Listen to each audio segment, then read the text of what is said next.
What's on, where, and when. It's the Talk of Nelson. Talk Nelson Radio.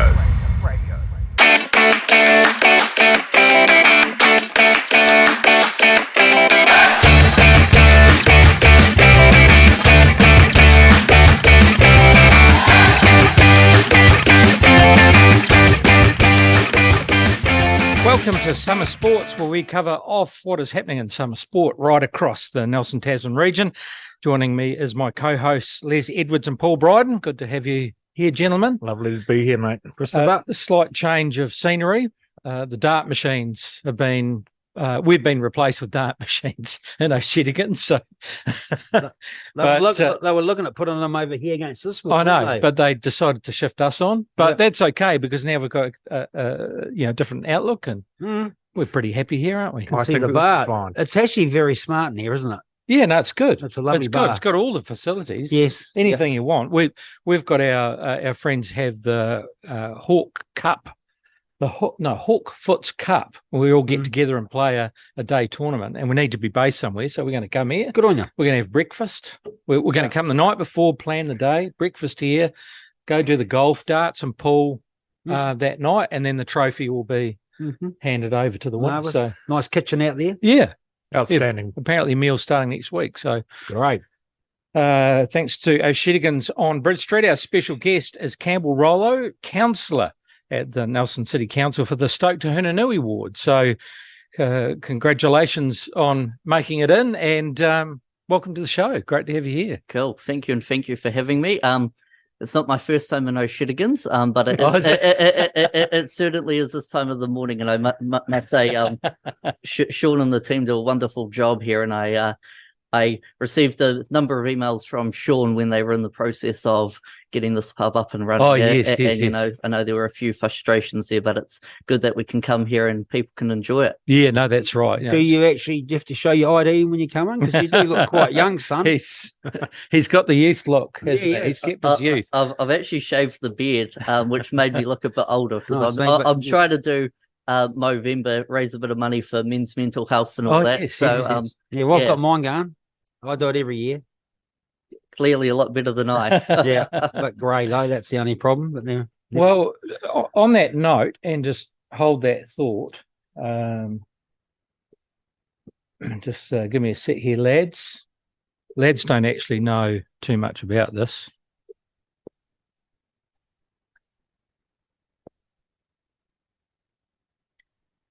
Hopefully we get an answer. Are you ringing? Still just let me get back to you. He's meant to be on the other line. When you've finished recording, press hash for more options or just hang up. Phil, we said we're going. Oh, there we go. Phil, we said we're going to call you at this time. We're all waiting. Chris Butler here, mate, from the I couldn't hear anything. Summers podcast. Oh, here we go. Oh, hang on. Is he calling me back? No. Anyway, he might call me back. Sorry, I couldn't hear anything. Okay. He's meant to be on the other end. He doesn't want to know you. This is a professional show. Oh my God, it's fantastic. So we'll try again shortly. So we'll get things underway and we'll try again And shortly. who were we talking to? Did you recognise that voice? No. Phil Smith, Golden Bay Football Club. Okay. Yeah. He's a bit of a legend on the football show. Always commented, and he came on the show, but he wants to tell us about something. So, all right. So that's coming up. So we'll try and get hold of him shortly. No, he'll ring back. But before that, let's speak to our special guest, Campbell. And Campbell, tell us a little bit about your background. You're from this region, aren't you? Born and bred, is that right? I sure am. So I was born here in 1997. So I do call myself a 90s kid, albeit it was only for a few years. So I've actually lived in Nelson for my whole life, 26 years. I'm one of those people who think actually we're in a pretty good region, and you know, it's all good to go travel places, but home's home, and if you can stay close to it, you know, we can enjoy what we have around. So yeah, look, I've been here my whole life. I started at school as a young one at Te Hunanui, then headed out to Ball Green Intermediate, and then I had the big decision on if I went to Nayland College, which the average person who goes to Ball Green does, or where do I go? And I actually ended up going to Garran College. Right. And so it was it's only just turned 20. So it was, when I was there, it was about 10 years old. And yeah, fantastic school.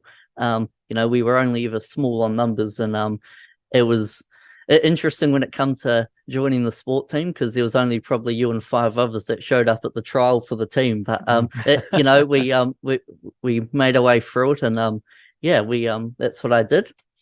Played a wee bit of sport out there. Was in the first 11 for cricket and for hockey, and yeah, it was cool. And then I decided, what should I go and do? And so, would I take a gap year, or will I go travel? And I actually had my heart set on going to Melbourne.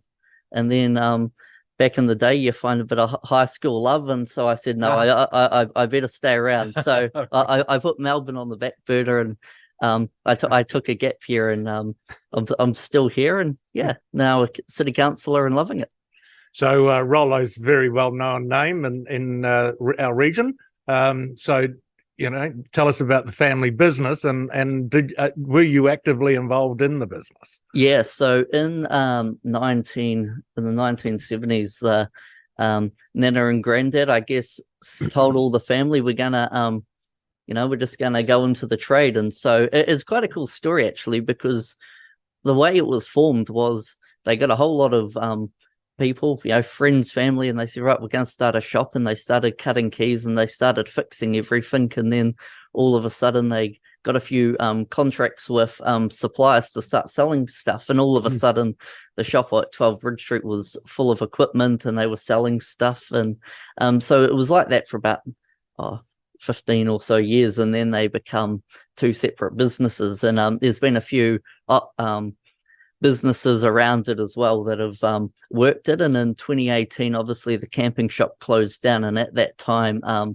the locksmith sold, so it's no longer a part of the family. It is with still the Rollo name though, which is extremely cool. And I actually still do a wee bit of work down at the locksmith, and I did work at the camping shop when I left high school. Did a few weekends, and then did a wee bit of more full-time stuff. And yeah, so I've been heavily involved, and it's one of those humbling things. I think you walk down the road and everyone seems to know the Rollo name and has a connection to it. And I've met many of people who actually just work there for a summer, and yeah, so it's really cool. And I think that's what makes Nelson a cool little town as well. Yeah, but the business is your business, your local business, has also felt the impact of big box stores.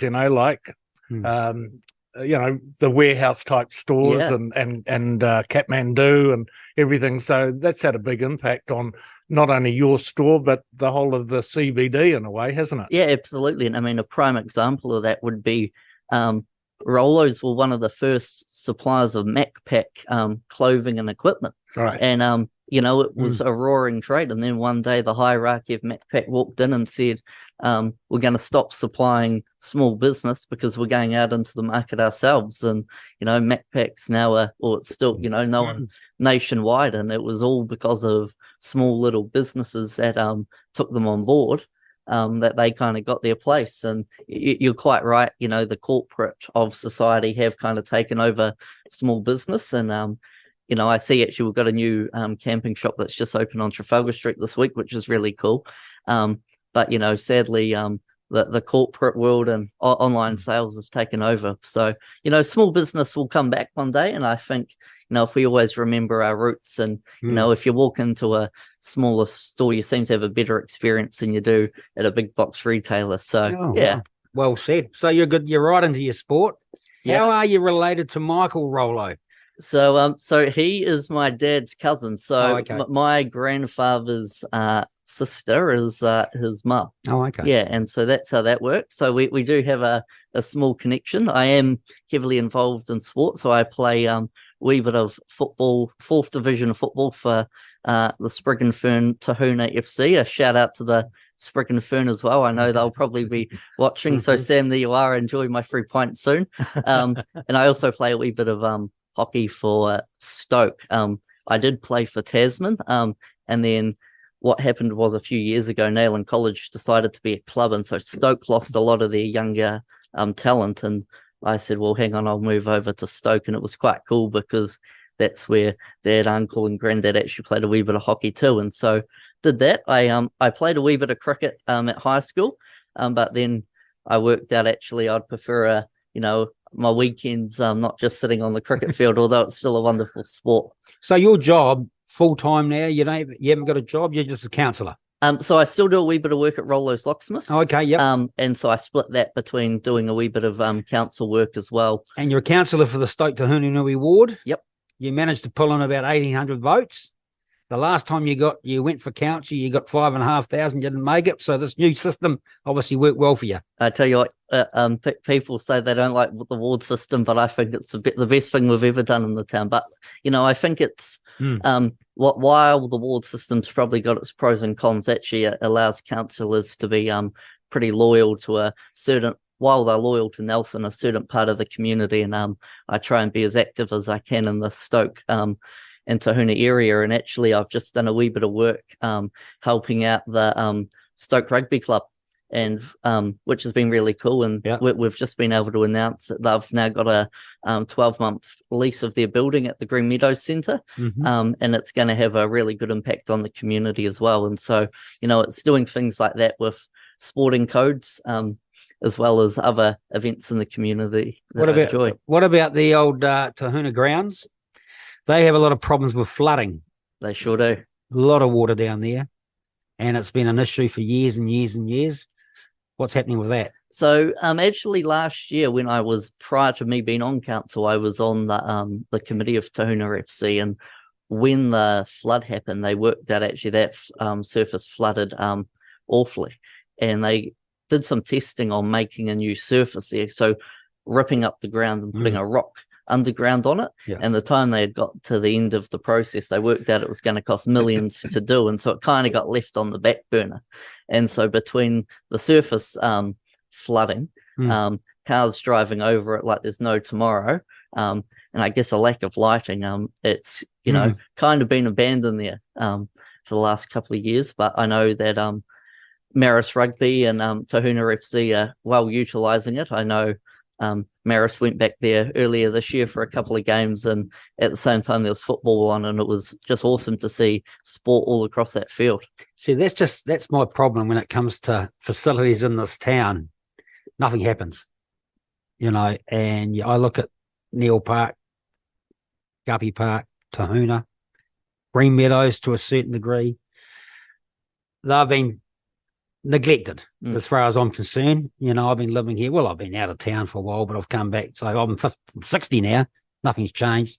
The only place that's actually changed is Saxton's, and that's where the softball and the Suburbs Football Club and the cricket have all benefited. But the Hununui in town seems to get neglected, guys. I don't know what you think. Well, on that, what are the current issues around facilities? Surely you get pressure from clubs like Neil Park, like Guppy Park, like Tahunanui, and the different grounds, the botanics, from the public wanting things done and wanting improvement. So tell us about those challenges with the facilities. Yeah, so that's before I go to my next question. Shall we take Phil now? Oh, yeah. We'll take him while we've got him, and then we'll come back and talk to Campbell. Hold that Hello, thought, Campbell. Are we there? Can you hear me? No. Can you hear us? Oh, so you can't hear me. Oh, there we go. There you are. How are you? Oh, where'd you go? Can you hear us, Phil? No, we'll have to call you back, mate. Sorry. Oh my! Sorry about that. He obviously can't hear us, so we'll try him a bit later. But carry on. Sorry, Campbell. Yeah. So it's an interesting discussion of what are the issues we've got around our facilities at the moment. And I think, in the last couple of years, there's been a few strategies put in place by council through independent people and by council staff on actually what's the state of our fields. And actually, I read the report, and it's pretty brutal on what they're currently like. And, there were a few plans put in place on what we can do in the next 5-10 years on these grounds. And I think the sad reality is it's probably you get a 3-year term as a councillor, and then you go up again, and every time this comes up, you've got a new council. But I think we've actually just got to start working with the clubs a whole lot more.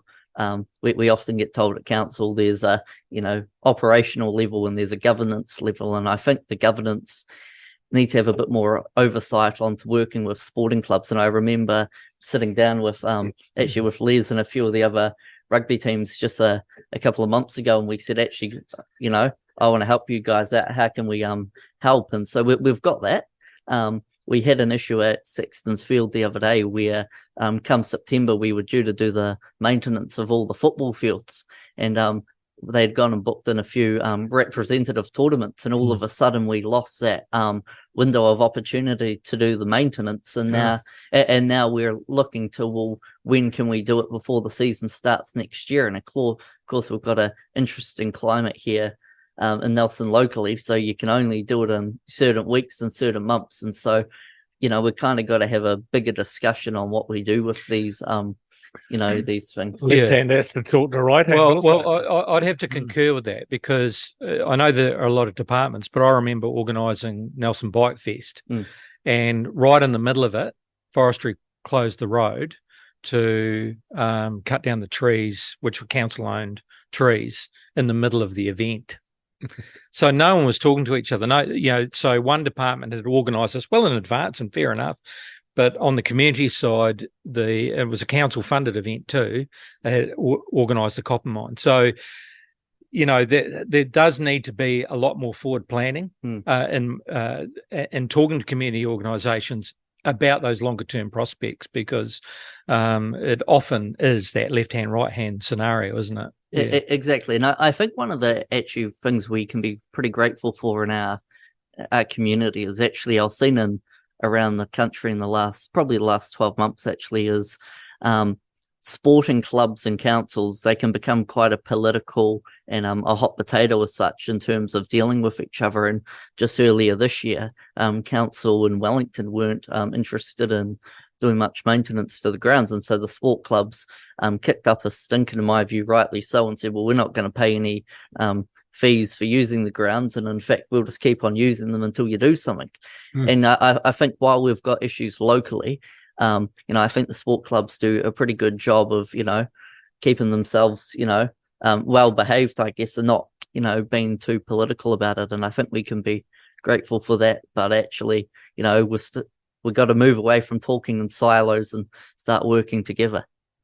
So what projects are you and the council currently undertaking to benefit the community and the sporting clubs at large? Yeah, so one of the big things that I'm working on at the moment is I have the privilege of being on the Sexton's Field Committee, and that's a joint committee with TDC. And I think if you want to find a committee and councils that work together, you look at the Sexton's Field Committee. And so we've commented on that, ATV. And well, you did last week. I recall listening to it. Right. And so one of the things we've got out there at the moment is, the great big radio tower in the middle of the field. Yeah. So that's actually owned by Radio New Zealand.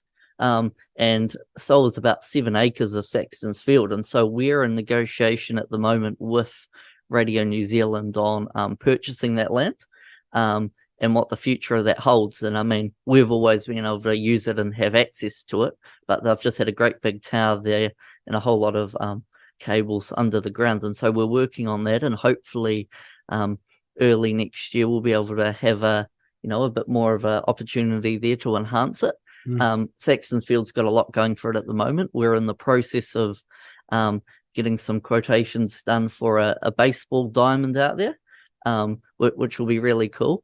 And I guess, Sexton's Field in general has a lot going for it. We've got the project going on that's been led by FC Nelson over at Guppy Park. There are new club rooms, which actually come through from the last council's long-term plan. And I guess a shout out has to go to Tim Skinner, because it was right on the 24th hour of signing that LTP off. Tim said, well, why don't we look into it? And so there was some funding there from council. And so, that was really cool. And then we've also got a business case underway at the moment for some sort of facility at Tahunanui, which will be cool. And alongside that, in the next month, we're going to have a reserve management plan being prepared for Tahunanui. And I guess that future-proofs what a sporting venue is going to look like, or a reserve, in fact. And we obviously just saw at Sexton's Field and it was in the news around the alcohol advertising at Saxton's Field, and that was all done through a reserve management plan. And so, you know, that they're good plans because it future proofs and keeps safe a venue. And I think we have to be, you know, sensible when we're looking at the decisions around these. And we're going to start looking at one for the Tahunanui Field as well, which will be very cool. Yeah, so there are a lot of organisations, aren't there, who call the reserve of Tahunanui a home, including some businesses. So and then there's clubs like Marist that aren't even on the reserve management plan, but should be because they're a key stakeholder. So what's the process going to take? How long do you think before we start seeing something out of council that we can peruse? So early December, in fact, the draft plans coming before the councillors to sign off, and when that gets signed off, it will go out early next year for consultation, which is a really important thing to see happen, and it will allow the sporting clubs and the you know, business stakeholders to see what they want to have happen and not happen around their venue, which will be very exciting, and it'll be very cool to see sporting clubs become a part of the consultation process. And I know next year we've got an LTP, and essentially at council we're getting told at the moment, cut costs wherever you can. And you know, I look forward to seeing sporting clubs come to the council table and say, actually, don't forget about us. It's like the artificial turf that's been on the menu, and we talk about it year after year. You know, we're probably the only city in New Zealand that hasn't got one, and we certainly need one. But it just seems to go round and round and round in circles, which, you know, they're not hugely expensive. They are, you're talking $1 million plus. Yep. But when you guys at the council talk about doing money to the library, what's going to cost 40 million, it's like, well, hang about. Come on, you know, let's look at the big picture, because if we can upgrade our sporting facilities and get an artificial and which caters for kids, it'll bring more tournaments here, which is good for the economy. And that goes on to my next question about, is Trafalgar Park needs to be used more, Campbell? You know what I mean? Yeah. So I guess on the artificial field, actually, it's an interesting topic, and you're quite right. I mean, the last cost round and round in circles, nothing happens. But like our club rooms that still haven't been built yet. Yeah, but we're working on that. So the last rough costings I saw on what one would look like at Saxton's Field, in fact, for an artificial field, was only about 1.4 mil, and that included the lighting, the fencing, and everything around it. So that's nothing. And you know, there's always been a policy that councils had of that the provider or the user needs to front up with 20% of the cost. And you know, I've seen some really good things happen with what sporting clubs can front up with. I mean, if I look back on that the Stoke Rugby lease issue, one of the agreements that they're going to come to the party with is they're going to invest in floodlights that will be available for the public to use at Green Meadows, and you know, they're costing a lot of money. And then do they not have floodlights yet? So they want they want an upgrade. They want an upgrade, and that is also going to cover a full field, so we can have a bit of night rugby out there too. Fair enough. Well, lighting is a huge issue. At Tahunanui, 3 light poles on one side and 3 on the other, but they don't spill over to create one big pitch. But an expense nevertheless. But is that in the long-term plan thinking? Well, I don't know if it will be this time. However, if you look at that strategy I talked about at the beginning, it talks about, you know, the need for lighting, especially at venues like Tahunanui. In fact, there was a plan there on I call it the train station in front of Modellers Pond there. There was a plan there to put, or a recommendation to put lighting all across that field, which would benefit football. And you know, nothing's ever been said or done about it. Because lighting is the one thing that frees up families and kids to play sport. You know, the old Saturday morning sport as the only model isn't cutting the mustard anymore. You know, Wednesday night sport, Friday night sport just allows greater options. Well, if you look what hockey have got out there, they've got a hockey turf. They've got lights. They can play every night of the week. You know, our football club, FC Nelson, we got 10, 12 senior teams.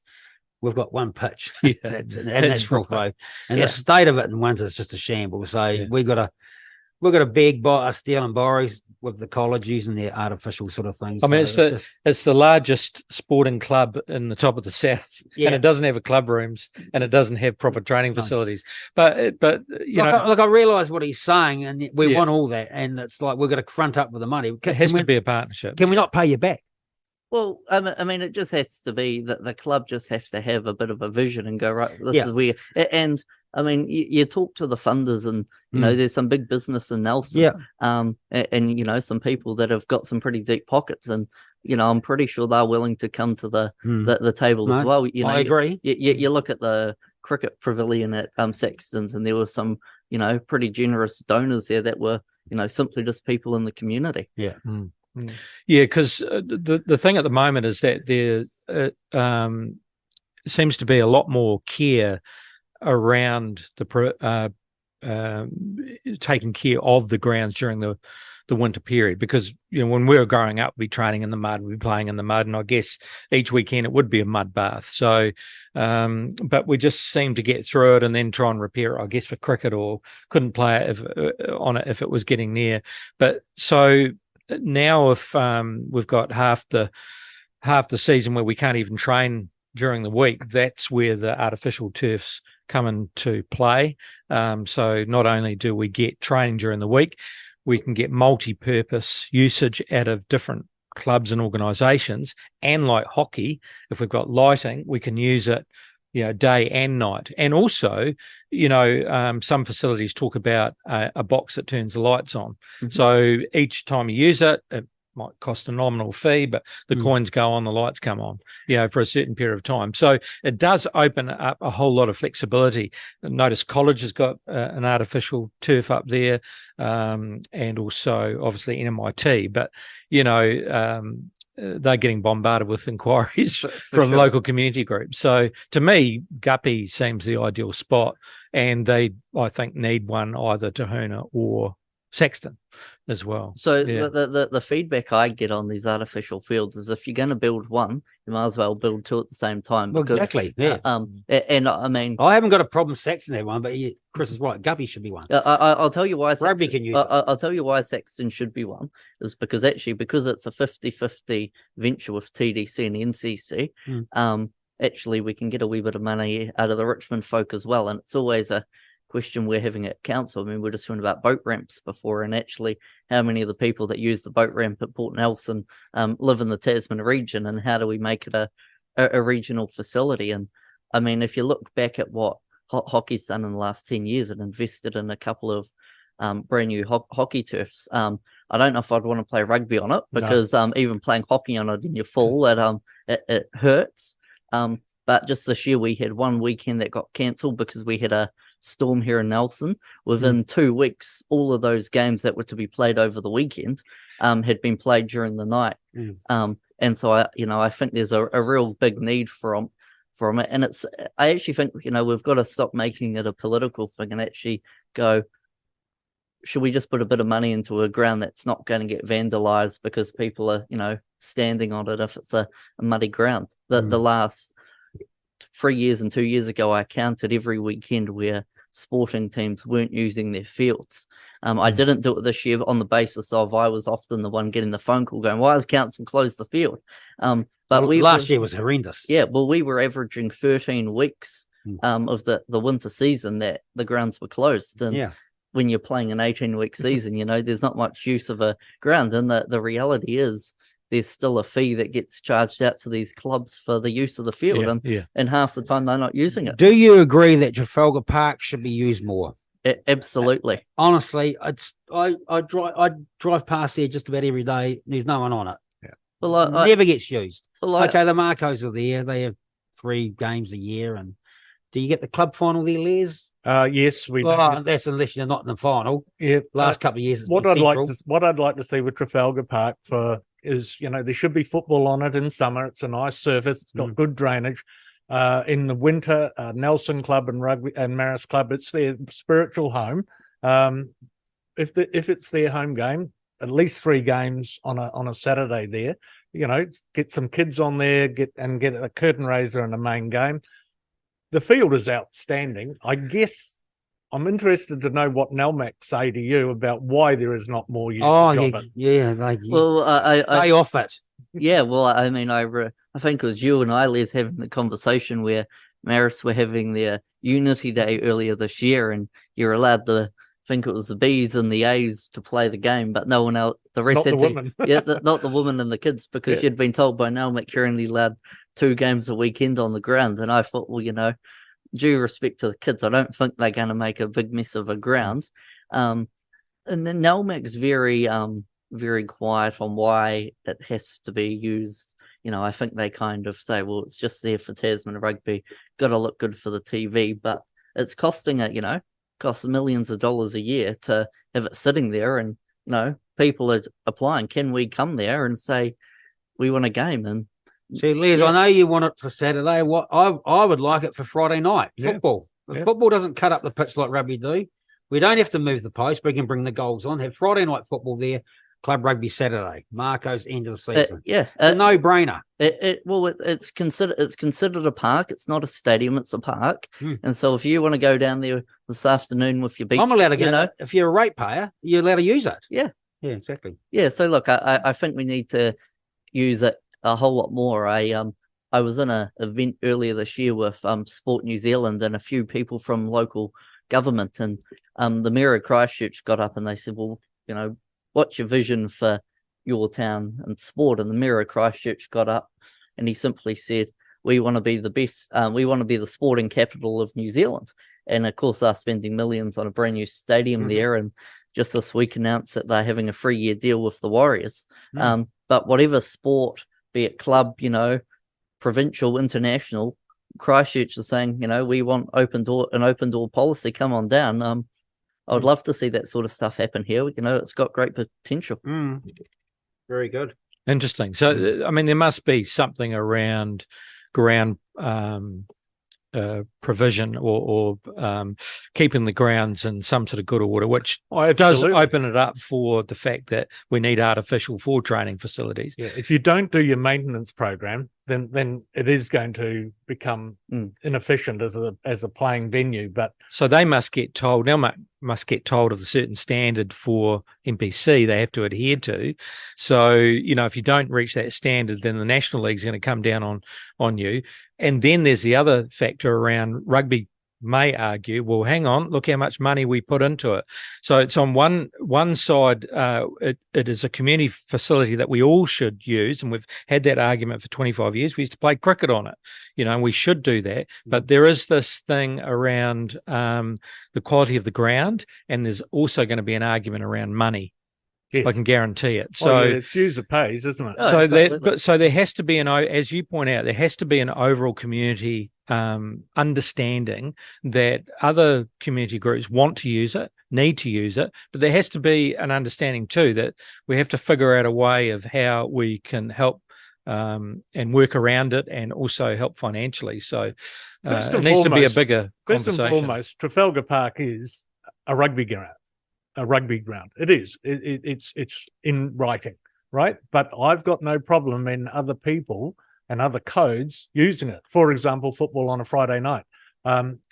I just think Why is it a rugby ground? it's written. It was gifted as a rugby ground. Oh, okay. Right. Yeah. Oh, there you go. Yeah. Because So, growing am up, I right, am I right, Campbell? To be fair, it's the first I've heard of that. but- okay, it's the first I've heard of that. I keep on getting told by a range of people from the oldest rugby club in New Zealand that is That so. may well be the case, but Yeah. growing up, we knew growing up it was an athletics track, Yeah, not exclusively. not exclusively. Yeah. They played cricket on it. Yeah, We absolutely. played hockey on it. We had the Cycling track still there. Yeah, Uh, but you should have in the winter rugby on it, and absolutely, have rugby on it every weekend. yeah. Now, to the point of the NPC and the whole shift there to television, and you get told.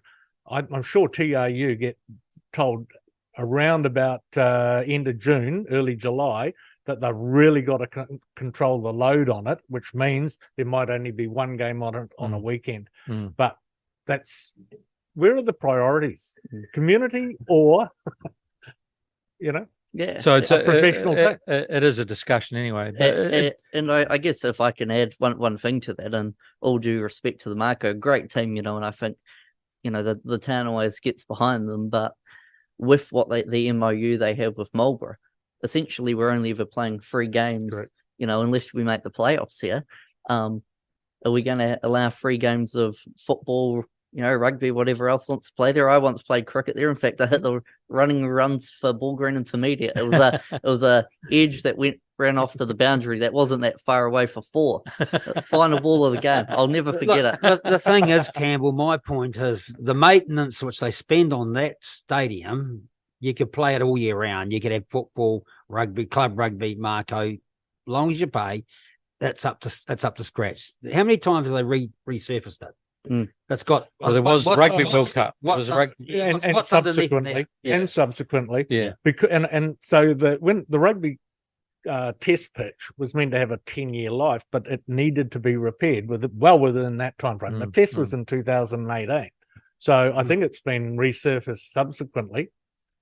It's due for a new layer of sand anytime. Yep. So it's got a sand bottom. Hey, would there be any objection to it being used for 9 years, and on a 10-year there's a furlough where it gets relayed, and you for 1 year out of 10 you move your rugby game somewhere else? Well, at the moment, hardly gets used, so it doesn't need to be.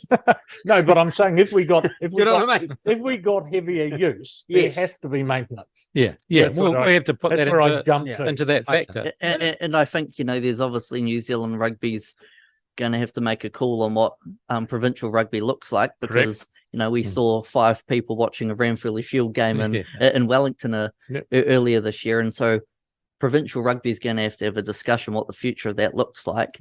And if it means less games for the Marco at Trafalgar Park, or whatever that looks like, I would like to see that. Or a actually- slightly muddier pitch. Yeah. Or Go back to the old days where you couldn't even distinguish between the 2 teams for a Ranfurly Shield match. I mean, maybe we're being a little bit too precious, Very, possibly. very precious. Yeah. Anyway, There's somewhere in between those 2 extremes, not using it except on odd occasions and ruining it. Yeah. So somewhere in the middle is where there has to be some, and that may be that we have to figure out a budget for higher maintenance costs. That we have to look maybe going back to having groundsmen, or something of that that nature. is Melmac. Well, but potentially maybe I'm saying someone that actually in the old days you'd have someone at the park that was responsible on every day, not potentially responsible for the whole lot. Perhaps they oversee it, but there was that is always. Nelmac, isn't it? That's what Nelmac do. Yeah, so there is a guy. Actually, I don't know what his name, because he's just been hired, and his role is Sexton's Oval in Trafalgar Park. Right. Yeah. Specifically. Well, look, Yeah. they're both splendid venues. All we're saying as community club people is let's get on it. Yeah. Well, maybe we have to look at and somehow the sporting organisations may have to contribute somewhere along the line as a levy or something of that nature. It's hard enough to get money to stay afloat, but I mean that's discussions we have to have overall. So on that, what do council need to future-proof our sporting venues, and what do we need to be prepared for the future? So I think we've got to stop working in the silos, and in fact, sports. So with what rugby want, with what football want, with what the council, cricket, what everyone wants. I think it'd be very cool to see everyone actually just get in a room around the table and go, actually, guys, well, what do you want? When do you need it? And start making a plan on how that works. I think we've got to go away from the silos of, well, we won't play there because that's what a rugby ground. I think the average person who's involved in sport in this town is probably willing to do that. And I think it'd be a very good, productive conversation.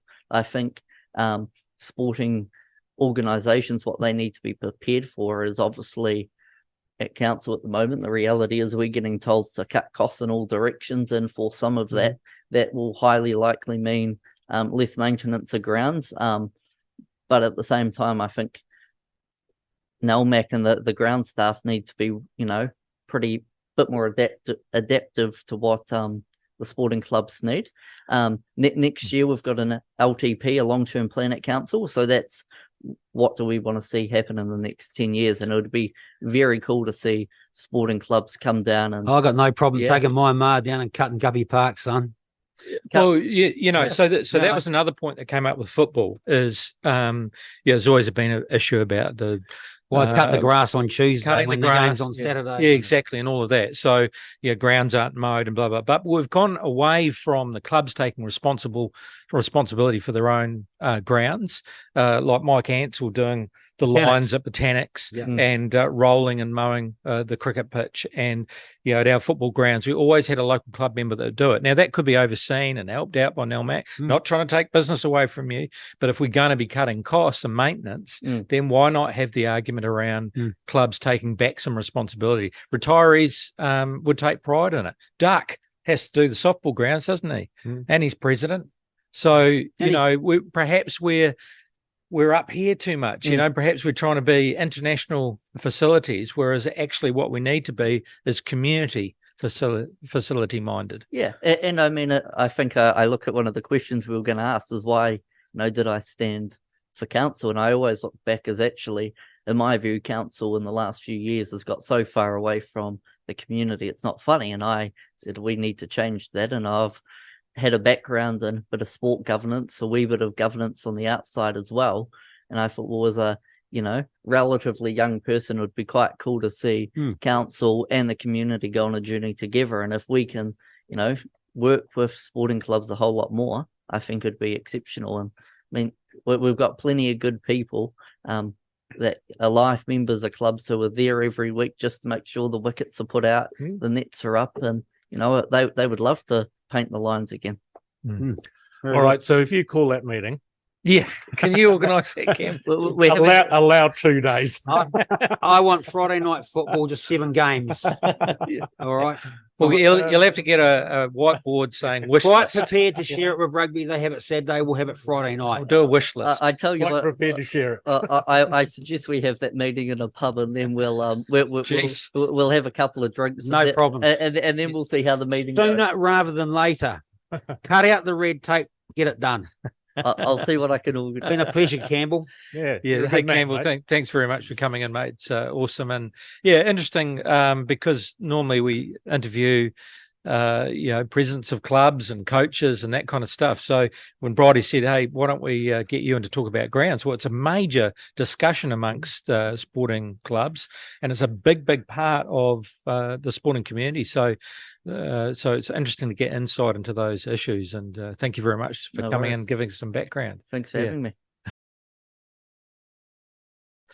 You were Summer Sport, and we finally got through to him. Technology wasn't quite working, so we put him on the loudspeaker. Phil Smith from the Golden Bay Football Club. G'day, mate. How are you? I'm doing good. How you guys doing? Very well. Marvellous. We've got PB here, Les and Campbell Rollo, Nelson City Councillor. So we've been talking grounds, Phil, big in-depth discussions. I'm sure you've got your issues in Golden Bay. Quite the opposite, actually. I got to take my hat off to TDC. Oh. They've really looked after us and really looked after the grounds. And there's a fella at the Tasman District Council, Rob Coleman. He's really proactive in making sure the sports fields are in good nick for us. Oh, fantastic! How's that? So, well, we'll have quite to. the opposite. We'll have to get get. at all. We'll have to sit down and see how they got that organised. Hey, mate, the reason that we're calling you is you've got a very special event coming up very shortly.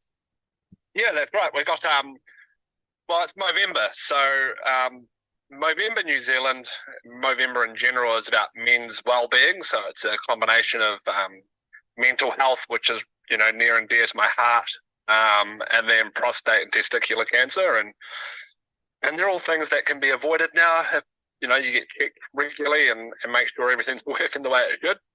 But for me personally, it's that mental health side of things that I try to advocate more for than anything.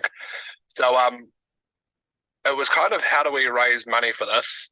And last year I worked with Mainland Football to do the Men's Mental Health Football Festival in English Park.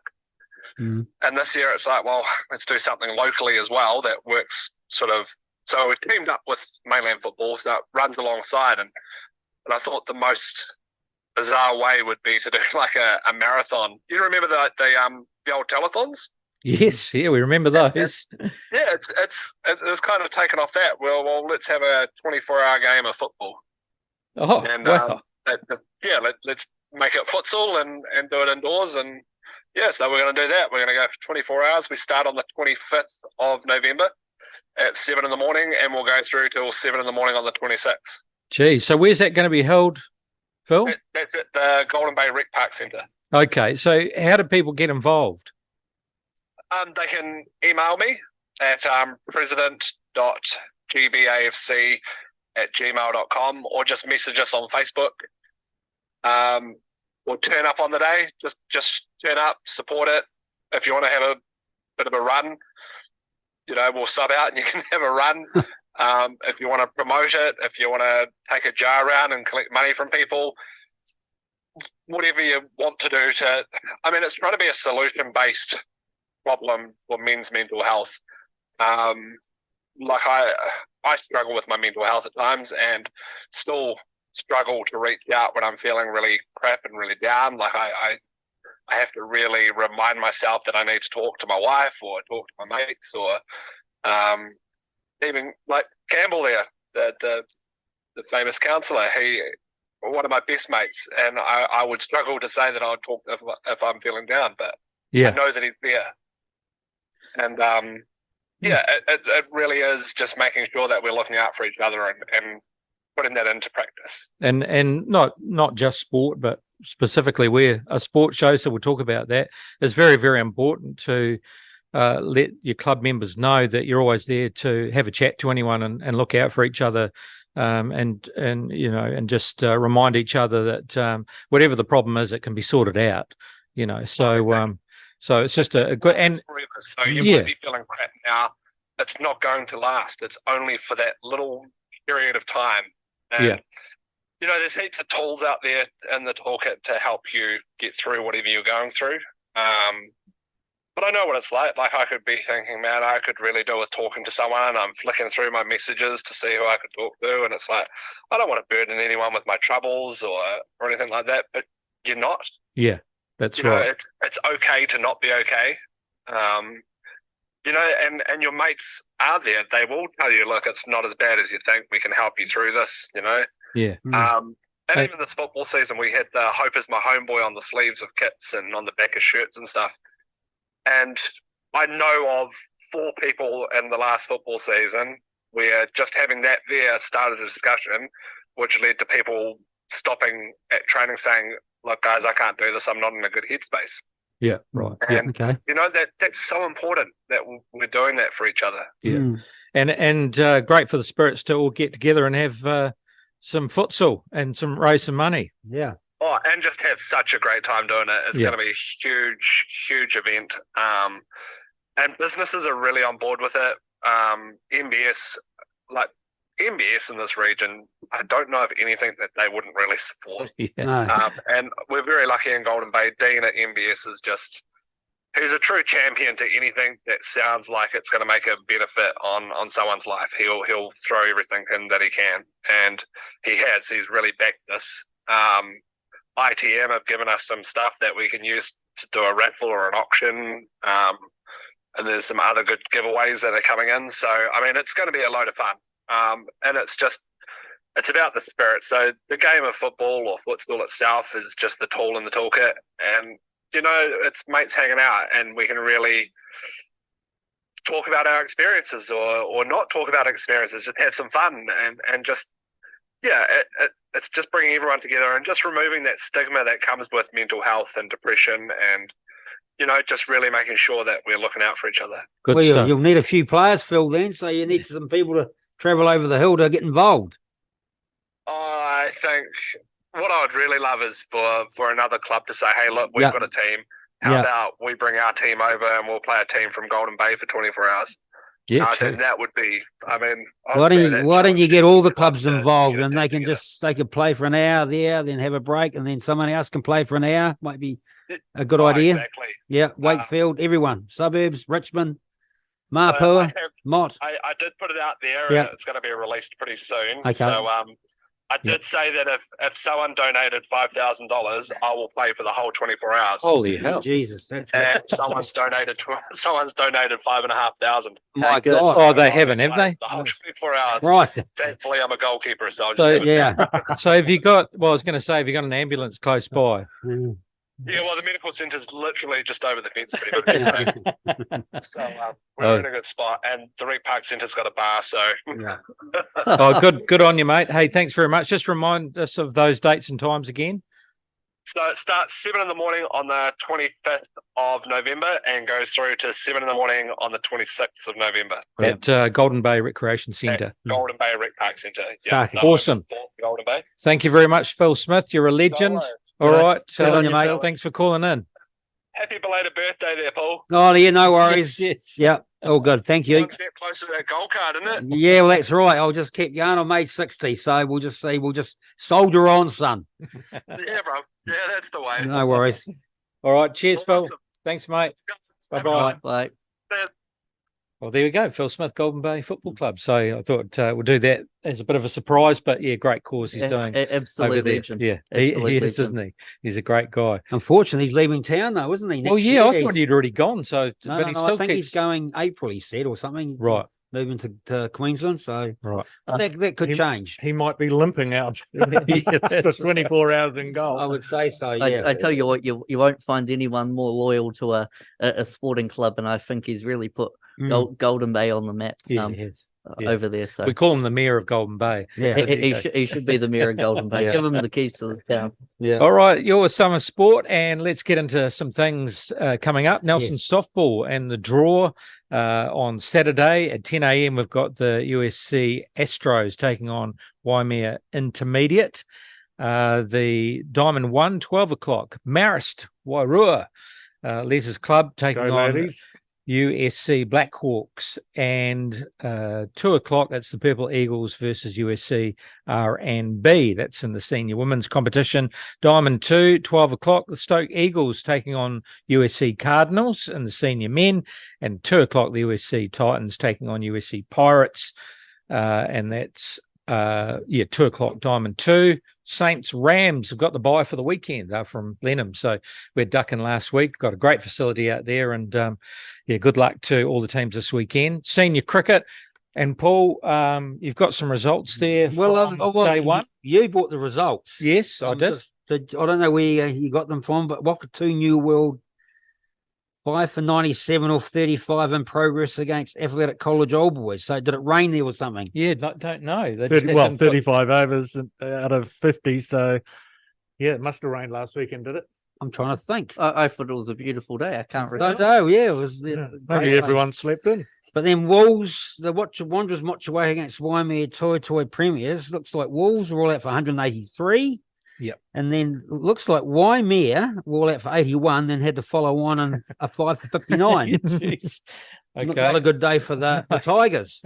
College had the same problem here, Les, your team. Yep. Looks like they're all out for 46. Yeah. Stoke Nayland 193 for 5 declared, and then Second Innings College is 6 for 84.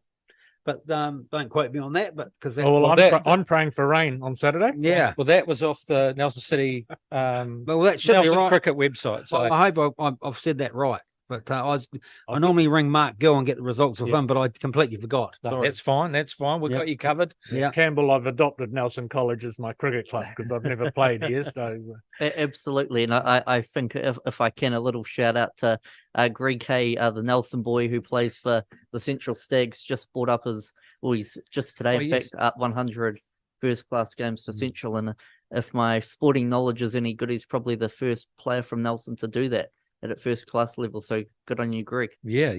He was mentioned last week, wasn't he? yeah, I'm also interested in knowing the name of the young lady who plays for the Wolves. No, apparently that's not right. Oh, okay. Yeah, that was wrong.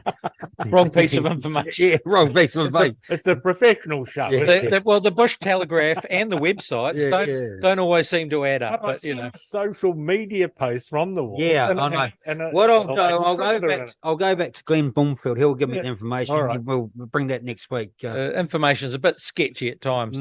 Mm. So last weekend on Sunday, the Newman Shield, Nelson Pine Griffiths took on the Marlborough Senior rep men's side. Got them all out Nelson got Marlborough out all for 180 after 47.2 overs, and then managed to go 8 for 184 to get the win. Yeah, 1 by 2 wickets. Yeah. Yeah. Good. So the Newman Shield will stay in Nelson. That's Marvellous. good A to know. nice feather in George Vance's cap, eh? Yeah. Yes.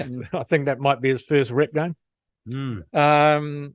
All right. So New Zealand cricket fixtures and the big one last night. And I started watching the start in bed, and I just go, this is going to be a nightmare. This is going to be 600. Yeah, the way they were slapping the ball around. So unfortunately, the Black Caps going down to India quite comprehensively. Although there was a bit of ray of hope at one point when I woke up this morning. Well, I Mitchell was actually, still I woke up at 2 o'clock and we were batting. I saw they got 397 for 4 and we were 20 odd without loss and scoring. And so I thought I'd get up. Tom, I got up. Conway was out. Yeah. Came out, made a cup of tea. Ravindra was out, and I went, oh. But then, yes, Williamson and Mitchell, they put on a good 170, 180. And then Kane got out, and then Mitchell started getting cramp. But so once we started losing wickets, it was a tall order. But and of course, it was a toss of the coin. Yeah, really. Dead right. Yeah. And so we had to. They won it. They batted in the day, and of course, it was doing a bit earlier on. And a home ground pitch, eh? Yeah, Well- and probably 100,000 people screaming Indian fans. And there was some So- controversy there because word came out that the officials didn't pick the pitch. The Indian Cricket Association picked the pitch. They wanted a slow pitch. Whether that's true or not, but the decision on the pitch was made without the officials. Well, it's the same for both sides. I don't know why they'd want a slow pitch anyway, because we've got for their spinners, apparently. we've got slow No, bowl. Yeah, but we're Their the same. fast bowlers can bowl on anything. They can bowl on a road and get wickets, Yeah. whereas it really did negate Bolton and Southey from our perspective. Well- But hey, no one is really upset about this result because it was a cracking tournament. Making the semis is Yeah. a really good effort, and they had a crack. Mm. So I don't think anyone. Yeah, it's a bit different. Like the Rugby World Cup, we're expected to win it, but not the cricket. So No. And the thing is, the way that India started, man, they were just belting it all over the place. I didn't think that we bowled particularly well. The ball didn't seem to be moving anywhere or doing anything, and Satner got slapped. And we haven't bowled all tournament. no, So apart from perhaps Sri Lanka, they did quite well. yeah, But I was quite surprised when I woke up this morning that India only made it to 397. So it must have slowed up somewhere along the line. And then at one point we were 280 something for 4 with Mitchell over 100, 120 at the time with 10 overs to go. And I thought, here we go. And then all of a sudden they just started tumbling. So yeah, Williamson 69, Mitchell 134, and for India, Gill 80. Kohli 117. He just came in and took charge, and then is it Lyer Lyer? It was like 105. IY. Yeah, yeah. So and Shami 7 wickets. yeah, right. Yeah, Wow, that's yeah. incredible on a pitch like that. Yeah. He just bowled straight. He bowled particularly well, I thought. Yeah. So some progress from the Plunket Shield first class match, Canterbury versus Central Stags. Canterbury made 225. Central Stags yesterday 16 for naught after 14 overs. The Stags trailed by 209 runs with 10 wickets remaining. So play resumes today, and it's a 4-dayer. So Yes. there you go. Another couple of games this weekend to watch out for. The Central Hinds take on the Canterbury Magicians. It's a 1-day match at Halliburton Johnson Shield. Sorry, it's the Halliburton Johnson Shield That's the at one. Fitzherbert Park. And they play 2 1-dayers, one on Saturday and one on Sunday. So there you go. National Women's Football League. And Canterbury going down to Wellington 2-1. So finding it a bit hard there, Paul. You follow the this girls. stuff, Campbell? I follow. To be fair, I follow more of the men's stuff, but Right, yeah. well, we'll get on to that and get your opinion. Mm. And then in the men's competition, you mentioned that Canterbury United were talking about getting tired because it was such a long weekend. Well, they went down 4-2 to Kashmir Technical. Yeah, well, that's a surprising result there. I see Yeah. they're both on 13 points. So, the wheels are falling off Christchurch United, and I've heard that the coach Paul Eiffel's off to the Wellington Olympic Club next year. Oh, So he's jumping ship. So Tex jumped them on a points difference, but I think there's one round to go this week, and I think Christchurch United are away to Auckland City. but it does look like Olympic and Auckland, doesn't it? Because they're quite well ahead. Well, that's the Yeah. final next weekend. In fact, Yeah. they played each other at the weekend where the Greeks won, I think. Oh, Yes, yes, they did. Yeah. Oh, right. It was Auckland's first loss at home in Yeah, Donkey's years. It Yeah. was. Wow, how's that? big upset. No, the Wellington Olympic doing great. The Phoenix and Wellington didn't even really have the ball and never fired a shot, and they got down the other end, and Wellington Victory put it in the back of their own net, so they got a 1-1 draw against the Melbourne Victory, I saw which that. is a fantastic result considering the game. Well, the stats, there was no shots on goal. No. There was nothing. So to come away with a point against the Victory at Amy Park, great result. So they're unbeaten. They're Yeah. doing really well, as are the girls. They had a great win over Western United. So they're right 3-1. up there. Yep, Paul Temple's doing a great job with them. Those imports they've brought in this year made a huge difference to the side. And I see they've got because there's an international break this weekend because there's no Premier League anything. Yeah, But yeah. I see the girls have got Central Coast, so they're playing Yes. against Central Coast away. So that'll be a tough one for them in Gosford. Yeah. That men's game was interesting because the Phoenix, right, but after that own goal win and actually got awarded a penalty, and Yeah, the dodgy VAR Yeah. come to play, and there was a fingertip in it, and they said no goal, no penalty. well, I was quite surprised Campbell on that game. The referee, he could have easily given a penalty to Melbourne on 2 occasions, and Yeah. he just waved play on, which is I thought Aussies, but honestly they didn't. So we got away with one, but all good. Things on at the moment. We're not going to forget about you, Les. No, I'm going to save my piece till for next week. Oh, are you? Yep. Oh. Yeah, in the interest of time. Okay, things on Nelson No, Mountain. Mention it. We can Yeah, mention you it. can mention it if you want, but no. Carry on. He's- Let's he's- go. he wants to keep some. Nelson, I've got he to wants get home. He wants to get keep some gunpowder in his pocket for next week. And just a quick mention, things on Nelson Mountain Bike Club, not this weekend, next weekend. So we'll talk more about it. The Dodsey Memorial Enduro at the Wairau Gorge Bike Park, and also there's another pub run on the Turf Hotel run, and it's just a lazy undulating Panorama Heights course. Oh, nice. 6.5k. That's what they wrote here. Yeah, It's- lovely description. Isn't that like that? Isn't it? Pass. I'll see you there, Les. Yeah, But all is welcome. Yeah. All is welcome. Race starts at 3:45 for walkers and early runners. Runners at 4 p.m.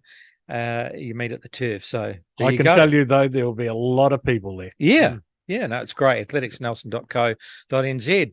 And that's it for another edition. Thank you very much to my co-host Paul Bryden and Les Edwards, and of course my special guest Campbell Rollo from Nelson City Council coming in to tell us about his winning runs for Broadgreen Intermediate at Trafalgar Park on the main pitch on the last ball. So fantastic.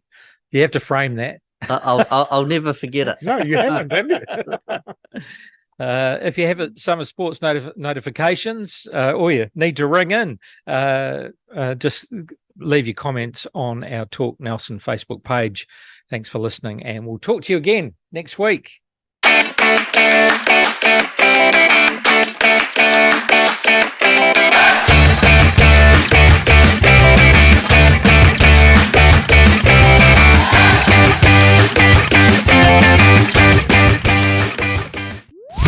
What's on, where, and when. It's the Talk of Nelson. Talk Nelson Radio.